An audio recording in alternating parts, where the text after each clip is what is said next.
喂，響網上用短短5分鐘就搞掂日文入面常常都聽到，但又常常用錯嘅那形容詞呢？得，我哋即刻開始。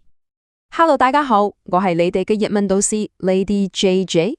今日我會帶住大家一步一步拆解呢個文化重點，跟住我包你一學就識，話都冇咁易。是啊，日文的形容詞主要分兩大派系。I 形容詞同 na 形容詞，今天我們的主教就是 na 形容詞啦。只要搞定了它，你的日文 level 就會即刻升級啦。好，我哋由最基本嘅嘢開始學下，打好個底先。第一步就係睇下點樣用 na 形容詞去形容一個名詞。記住呢條紅金公式就特價了噶啦。就是喺 na 形容詞同要你形容嘅名詞中間加翻個 na， 就係咁簡單嗰點。我哋即刻睇下例子，例如想講一位美麗嘅老師，日文就係 kirei na sensei。想講安靜嘅音樂就係 shizuka na ongaku。係咪好清晰呢？睇到個 na 點樣發揮作用未啊？呢識得形容名詞之後，我哋就升級去下點樣用佢哋嚟尺益佢完整嘅句子。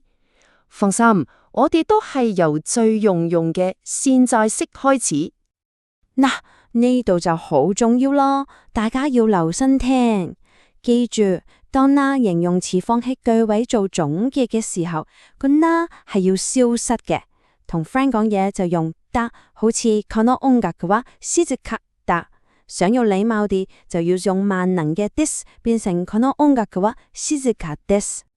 咁如果想講否定下話唔係，又點算呢？一樣咁簡單。第一步都係攞走個唔啦，淨係用翻個詞幹，例如靜か。之後同朋友講嘢就加ではない，想有禮貌啲就加ではありません，搞掂。好。計時測驗時間，如果想有禮貌跟問人，那個帶失不失敬的啊，你會這樣用頭先學的諺來問呢？那麼下先，開估，你答啱咗咩啊？答案就係このカバンは丈夫ですか？係咪超簡單呢？喺後面加個ですか，就即刻變咗一條有禮貌嘅問題啦。OK， 現在是已經能夠誤導你哋啦。我哋就時光倒流，睇下點樣用 na 形容詞講翻以前嘅事，即係過去式喎。過去式一樣有分同朋友講嘅版本，同埋有禮貌嘅版本。例如係話佢間房以前好乾淨，普通講法就係 kireiだった，而禮貌啲嘅講法就變咗做 kireiでした。又嚟挑戰挑啦，今次難少少。如果想有禮貌咁講，佢間房以前唔乾淨，呢個否定嘅過去式，你又識唔識變呢？冇錯啦，有禮貌嘅過去否定式個結尾就係ではありませんでした。呢個表就幫大家總結得好清楚，所以頭先嗰句佢間房以前唔乾淨，有禮貌嘅講法就係彼の部屋は綺麗ではありませんでした，而普通體就係ではなかった。大家可以 cap 低呢張圖，記實兩個就唔會再錯噶啦。好，學埋呢個呢，你就差唔多畢業噶啦。我哋要睇一個超級常用，但佢識有啲特別嘅用法，就係點樣同日本人講你中意一樣嘢。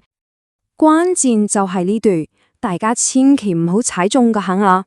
當我哋話 A 中意 B， 句式係 A 話 B が好きです。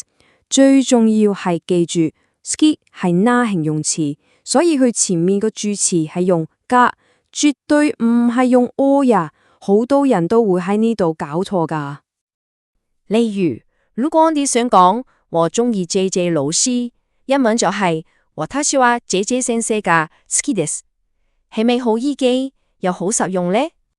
好啦，嚟到歇落啦，學咗咁多嘢，係時候打大腦，嚟個終極大挑戰。睇下你嘅係咪已經將林形容詞完全掌握晒？試下將呢句說話翻譯成日文。前日我喺車站前面撞到我最中意嘅 JJ 老師，佢係一個好好嘅日文老師。好，俾啲時間你哋諗下，試下將我哋今日學過嘅所有嘢，點樣形容名詞，點樣用 des，點樣用 ski，全部寫落呢個句子度。準備好未？答案就係依句啦。昨天私は大好きな JJ 先生に駅前で会いました。彼女はとても素敵な日本語の先生です。你睇第一句最中意嘅 JJ 老師就用咗大好きな，第二句好好嘅日文老師就用咗素敵な，係咪將今日學嘅嘢完美咁樣用翻出嚟呢？恭喜晒大家，你已經成功搞定咗那形容詞啦，係咪好有滿足感呢？下一次我哋會繼續挑戰另一個日文大魔王，住詞加同蛙嘅4己對決，記得返嚟上堂啦，下次見，拜拜。